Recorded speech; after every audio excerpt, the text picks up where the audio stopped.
Have you ever felt excluded or suffered from a heartbreak, or someone who you liked didn't like you back? It hurts, doesn't it? When you are rejected, it feels like criticism. Rejection feels like someone's personally criticising you, and it makes you feel insecure. Unfortunately, we can't avoid rejection. We're going to be rejected in our life whether we like it or not.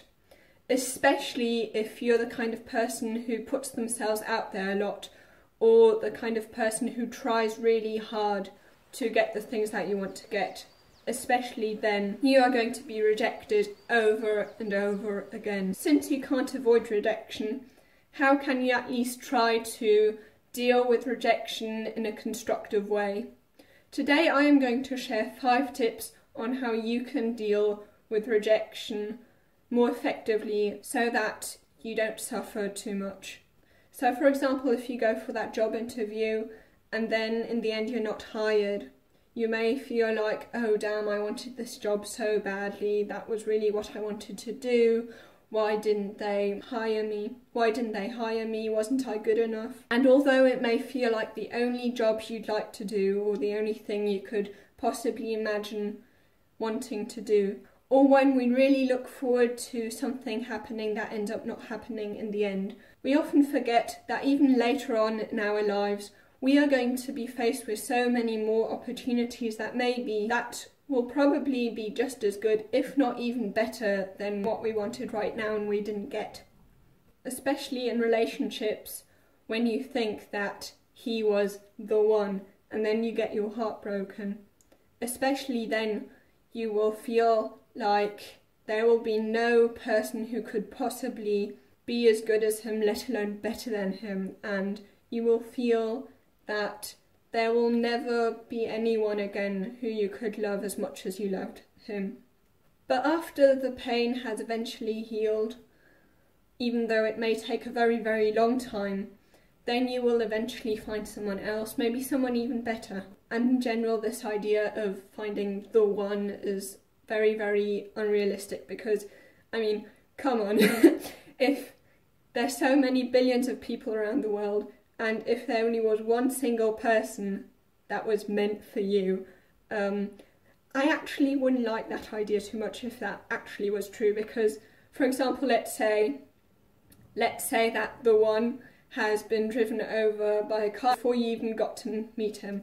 Well, great, now what? Now you're going to be alone for the rest of your life or what? Or the one lives so far from you that it's impossible to actually meet him because he lives in some kind of other continent. Well, great, now you're going to also be alone for the rest of your life.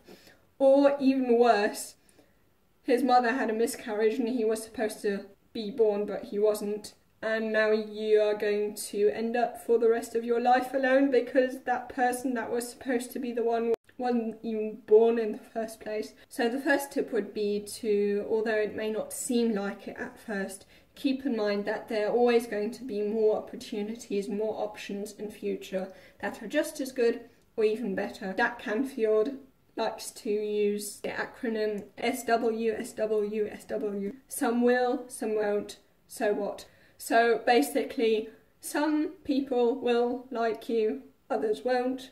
You can't do anything about it, it's like that.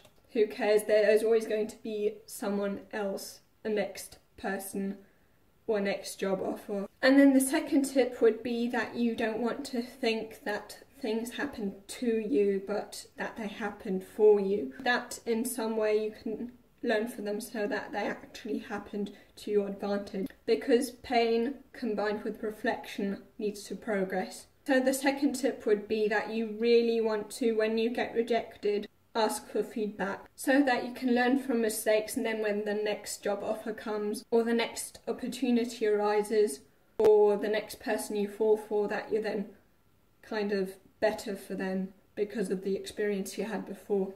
So in general, you want to think that things happened for you and not to you, because when you say things happened to you, it's like saying that the situation had a negative impact on you, whereas when you say that things happened for you, it suggests that this situation had a positive impact and that you actually improve because of that situation. Oprah Winfrey once explained that success isn't only luck. I mean, luck, of course, does play a role, but if you have lots of opportunities, but you haven't developed the skills yet to actually use these opportunities, to be able to do something with them, to grasp these opportunities, if you're not skilled enough to do so yet, then even though these opportunities may have arisen, they will be useless.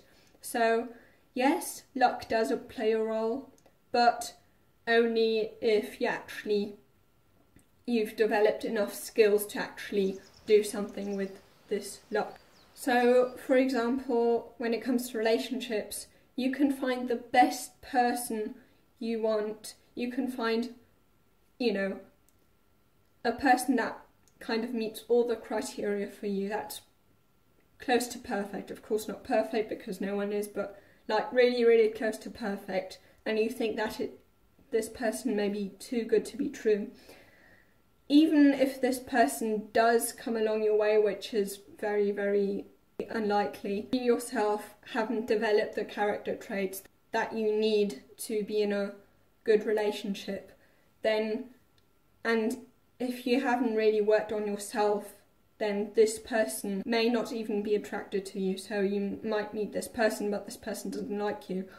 Or this person does like you at first, gets to know you and so on, and then your character traits in the end ruin the relationship anyway. And of course, if you want to use feedback to change, you have to believe that you can change. You have to have the mindset that you can change and that you're not just the way you are. Which would then lead me to the third tip, which would be that you don't want to have a fixed mindset, but that you want to have a growth mindset. So a fixed mindset would be simply saying, for example, because I was so bad at maths, it just shows that I am stupid. I am stupid and there's nothing I can do about it. I'm going to be stupid for the rest of my life because I was born this way. That would be a fixed mindset. Now a growth mindset may be, okay, damn, I did really, really badly at this maths test. What am I going to do now? Just because I failed at this maths test doesn't mean that I'm necessarily stupid. It just means that maybe I hadn't practiced enough, or I didn't necessarily understand that certain thing too well. Next time I could work harder.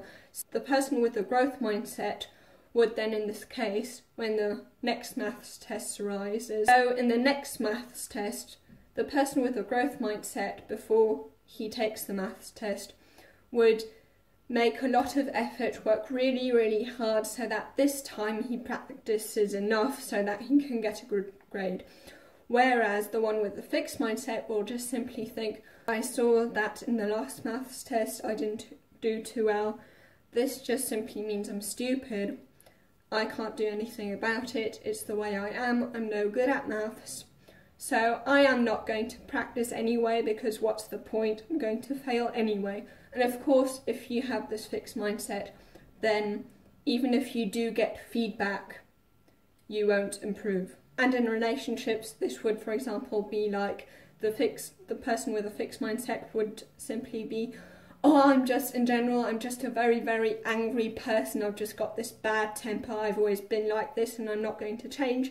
So, sorry, you'll have to put up with this bad temper of mine. And then, of course, the relationship is going to fail. However, if you notice that sometimes you get angry and you don't like that about yourself, and you start working on that character trait, that you make sure that you don't get as angry in future anymore, then of course your relationship will have a chance.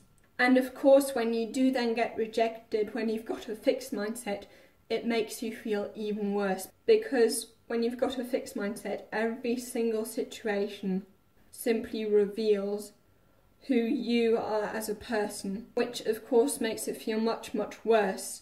And also it makes you feel kind of hopeless and also helpless, because you can't do anything about it. And by the way, helplessness is something that can very, very quickly lead to depression, for example. However, when you've got a growth mindset and something bad happens to you, you simply think, okay, I wasn't working hard enough. I can change and I can next time do it even better. And then in that case, it's not criticising you as a person, but simply criticising that you haven't put enough effort into what you wanted to accomplish. And the person with the growth mindset also has hope that it won't be like that for the rest of their lives, but that they actually can do it better in future. The fourth tip is that you want to fear regret more than you fear rejection. That you value trying hard more than getting the results you want. Because if you fear rejection more than you feel regret, then after one single rejection, you will already close up entirely and never seek out what you want because it would just hurt too much for you. And then of course you're going to end up miserable. The key lies in that if you are rejected, you don't see it as a failure because you didn't get what you want, but you see it as a success because at least you tried. And then the fifth tip would be that you don't want to necessarily take rejection too personally. It could be that it simply wasn't the right fit, or no matter how great this other person may be, all people are fallible. Even though this other person may be wonderful and in general one of the nicest people you know, they also could be fallible, and maybe their decision about rejecting you was wrong. Just because you were rejected doesn't mean that you're not good enough. It could simply mean that it wasn't the right fit, or that the other person was wrong about who they thought you were. Especially if you try to grow from this experience of being rejected, this person may regret having rejected you 5 to 10 years later.